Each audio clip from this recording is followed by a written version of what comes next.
সমস্ত দামি পারফিউমের গন্ধ একদিকে, আর এই শিউলি ফুলের গন্ধ একদম অন্যদিকে, একদম আলাদা। শুভ সকাল প্রত্যেককে। আজকে সকাল থেকে একদম ব্লগটা শুরু করছি। সকাল বাজে এখন 7টা। গাছ থেকে এখনও ফুল টুল কিচ্ছু তোলা হয়নি। মা এখন করছে কাজ। আজ শুক্রবার সকাল থেকেই বাড়িতে আজ প্রচুর পরিমাণে কাজ। সেই সব কিছুই শ্যুট করেছি আপনাদের জন্য।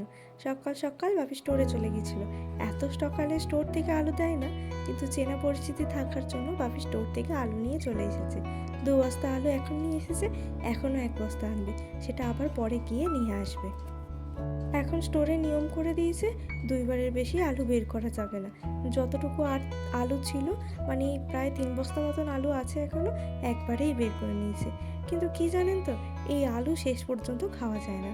এরপর তো আলুর সিজন চলে আসছে, আর এই সময় আলুর থেকে এত পোক বেরিয়ে যায়, সেই আলু খাওয়াই যায় না।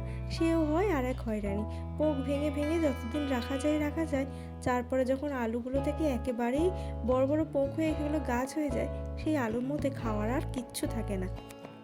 এদিকে আলুগুলো তো ভিজে থাকে, মাটি লেগে থাকে, তাই সেগুলোকে উঠোনে ঢেলে রাখা হয়েছে। পরে শুকিয়ে গেলে সেগুলোকে আবার ঘরে রেখে দেওয়া হবে। এদিকে আবার মায়ের মুড়িও গেছে শেষ হয়ে। মা নিজে ঘরে ভেজে মুড়ি খায়। সেই ব্লগটা আপনাদের আগেই দেখিয়েছি, মায়ের মুড়ি ভাজার। একজন রিকোয়েস্ট করেছিলেন ঘরে কিভাবে মুড়ি ভাজা হয় সেটা দেখানোর জন্য, তখনই দেখিয়েছিলাম। আর এই উনুনের অবস্থা তো খুব খারাপ, তাই মা এখানটা পরিষ্কারও করে নিল, আর তারপর ধান সিদ্ধও হবে। আর এখন বাজে প্রায় 8:30 মতন, চলে এসেছে গায়ে ধোয়াতে। একজন দাদাভাই আমাকে অনেক করে রিকোয়েস্ট করেছেন আমার হাতে গায়ে ধোয়ানোর ভিডিও দেখতে চান। কিন্তু কি বলুন তো দাদা, আজকে গিয়েও ছিলাম গোয়ালে, যে আজকে আমি একটু চেষ্টা করব। ও মা, সে আর পারিনি। আসলে যে হাতে গায়ে ধুয়ে অভ্যাস, গরুরা যদি সেই স্পর্শটা না পায়, তাহলে আবার ওরা পা ছুটতে থাকে। যেই আমি হাত দিয়েছি, সে তো পা ছুঁড়ে আলা, ভয়ে আর হাত দিইনি। তাই দাঁড়িয়ে থেকে এই গয়লা কাকুর দোয়ানো ভিডিওটাই আপনাদের সাথে শেয়ার করলাম। এতক্ষণ হলো কুম্ভর মায়ের গায়ে ধোয়ানো। এরপর রানীর মা। রানী এদিকে দুধ খেতে চলে এসেছে। কুম্ভ একটু বড় হয়ে গেছে, ও একটু শান্ত, কিন্তু রানী হচ্ছে ভারী দুরন্ত। তবে কুম্ভ যখন ছোট ছিল, ও রানীর মতন এতটা দুরন্ত ছিল না। রানী খুব দুরন্ত। যেই বুঝতে পেরেছে ওকে খুলে দেওয়া হয়েছে, এবার ওর দুধ খাওয়ার পালা, ও তো দেখলেন ছুটতে চলে গেছে মায়ের কাছে একদম বাটে। কিন্তু ওকে আর টেনে নামানোই যায় না, দুধও ছাড়বেই না। বাপি ওকে এদিকে টেনে বেঁধে দিল। দেখুন কয়লা কাকু ওর গায়ে একটু হাত বুলিয়ে দিল। যখন আগে মা গায়ে ধোয়াতো, মেয়েদের হাত আর ছেলেদের হাতের মধ্যে তো একটু পার্থক্য আছে, সেটা ওরা বুঝতে পারে। তখন আমি মাঝে মাঝে একটা ছোট কাপ নিয়ে যেতাম, চেষ্টা করতাম। কিন্তু যখন তখন তো আর দোয়ালেও দুধ দেয় না। তখন গরুগুলোর বাছুর হতো, সেই সময় যখন ওই বাছুররা দুধ খেত, একবার গিয়ে গিয়ে একটু একটু করে দুধ দোয়াতাম, চেষ্টা করতাম। কিন্তু সাহস হয়ে ওঠেনি, কখন যে পাটা ছুঁড়ে দেবে, আর সে এক বিপদের শেষ থাকবে না। এই সকালের দুধটুকু সমস্তটাই গয়লা কাকু নিয়ে চলে যায়। রাত্রিবেলাতে মাঝে মাঝে নিয়ে যায়, তবে বেশিরভাগ দিনই সেই দুধটুকু বাড়িতে রাখা হয়। ওই ব্লগ শুরুর প্রথমেই বলেছিলাম আজকে প্রচুর কাজ। এই 2 কাকিমাও এসে গেছেন। আজকে হবে ধান কাটা রাখা আছে, এবার হবে আজকে ধান ঝাড়ায়। কেটে কালই স্তূপ করে রেখে দেওয়া হয়েছিল যাতে শিশিরটুকু না পায়। আজকে হবে ঝাড়ায়। শিশির পেলে আবার সেগুলো নরম নরম হয়ে যায়, ঝাড়তে কষ্ট হয়। ওনারা এসেছিলেন, কুলো, ঝাঁটা, তিরপল, ঝুড়ি সব কিছুই নিয়ে চলে গেলেন। পরে একবার যাব আমিও, আপনাদের দেখাবো কীভাবে কি করা হয়। এখন সকাল সকাল আগে একটু রান্নাটা করে নিই। বাপি কাল নিয়ে এসেছিল ফুলকপি, আর এই শীতকাল পড়লো মানে কপি আর পালং শাক সমস্ত কিছু তো হবেই হবে। রানীর এদিকে দুধ খাওয়া হয়ে গেছে, আর চলে এসেছে উঠোনে কি আছে সেগুলো দেখতে। কে কে তো নষ্ট করবে, তাই আমি একটু ওদিকে তাড়িয়ে দিলাম, আর মা গিয়ে পরে আবার বেঁধে দিয়েছিল। আমি এদিকে সকাল সকাল রান্নাটা করে নিই, কারণ বাপি চলে যাবে, আবার ওখানে ধান ঝাড়া হবে, সেখানে খড়গুলোও নিয়ে আসতে হবে। আর মা এদিকে আবার আলুগুলোকে ঘরে ঢুকানোর ব্যবস্থা করতে হবে, তাই ভাবলাম তরকারিটা আমি করে দিই সকাল সকাল। আজকে ফুলকপি হবে, তো ফুলকপি আজকে পেঁয়াজ রসুন দিয়ে একদমই হবে না, কেবলমাত্র ধনেপাতা, টমেটো আর একটু টক দই দিয়ে রান্না করব। শীতকালে তরকারিটা যদি একটু ধনেপাতা দেওয়া যায়, আর বিশেষ কিছু দরকার পড়ে না, মানে এই পেঁয়াজ রসুন অত দেওয়া লাগে না, একটু হালকা ফুলকা হলেই কিন্তু খেয়ে নেওয়া যায়।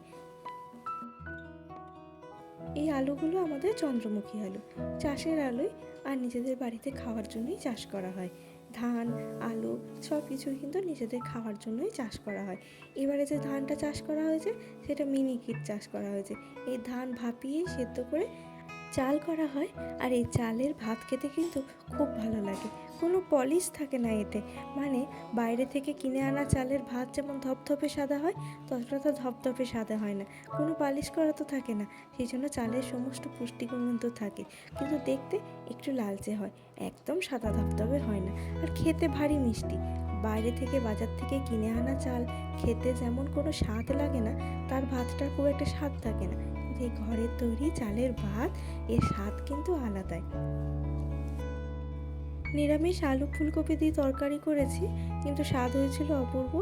আর সেটা করতে করতেই চারিদিকে তো ছিটকে ছিল সমস্ত কিছু, গ্যাস ট্যাস পরিষ্কার করে মুছে নিলাম। বাপি নিয়ে চলে এসেছে আরও 1 বস্তা আলু, সেটাকেও এক সাইডে ঢেলে রাখা হবে। ওই যে রোদে একটু গাটা শুকিয়ে নিতে হবে, কারণ যখন স্টোরে এগুলো রাখা থাকে এলা মাটি দিয়ে রাখা থাকে, এই মাটিটা আলুর গা থেকে ছাড়িয়ে রাখতে হবে। আর স্টোর থেকে বের করা আলু তো ভিজে ভিজে থাকে, সেটাকেও শুকোতে হবে, নইলে আলু পচে যাবে। এদিকে আমার রান্না হয়ে গেছে, ঝোল ফুটে গেছে। মাকে বললাম একবার চেখে দেখে নাও। আজকে মা পই পই করে বলে দিয়েছিল তরকারিতে একটুও মিষ্টি দিবি না। স্টোর থেকে বের করা আলু তো বেশ মিষ্টি মিষ্টি হয়, খেতে ভারী ভালো লাগে। তারপরও যদি মিষ্টি দিই সে আর খেতে ভালো লাগবে না। তারপরে আমি আর বাপি দুজন মিলেই মুড়ি খেয়ে নিয়েছিলাম। মায়ের খাওয়া তখনও হয়নি। বাপি আর আমি যাচ্ছি ধান ঝাড়া হচ্ছে সেখানে। আপনাদের বললাম তো একবার নিয়ে যাবো, চলো কীভাবে ধান ঝাড়া হচ্ছে আপনাদের সেটা দেখায়। ভেবেছিলাম জমির দিকেও একবার যাব, কিন্তু ভারী কাদা, এখনও তো সব ধান কাটা হয়নি। এই যে অনেক ধান পেকেছে, আবার অনেক ধান কাঁচাও আছে। যতক্ষণ না মাঠ পরিষ্কার হচ্ছে জমির দিকে যাওয়াও যাবে না, কারণ ধান জমিতে প্রচুর জল আছে। আর জানেন, প্রচুর পরিমাণে জোঁক। এই জোঁক হচ্ছে ভারী ভয়ঙ্কর একটা জিনিস, দেখে বোঝাও যায় না যে জোঁক ধরেছে। যখন তারা রক্ত খেয়ে ফুলে ফেপে উঠবে তখন আপনি বুঝতে পারবেন, আর নয়তো কাটার ঠেলার মতন দেখতে লাগে, বোঝাও যায় না। তাই ওই কাকিমারাই বারণ করলেন, বললেন যেও না, প্রচুর জোঁক আছে জমিতে আর প্রচুর কাদা, যেতে পারবে না। তাই আর গেলাম না। বিভূতিভূষণ বন্দ্যোপাধ্যায়ের সেই তালনবমী গল্পটা মনে আছে? এই যে ঠিক যেন সেই পটভূমি, 2 ভাই নেপাল আর গোপাল, ওদের দেখে আমার সেই তালনবমীর গল্পের কথা মনে পড়ে গেল। কি ভালো যে লাগছিল।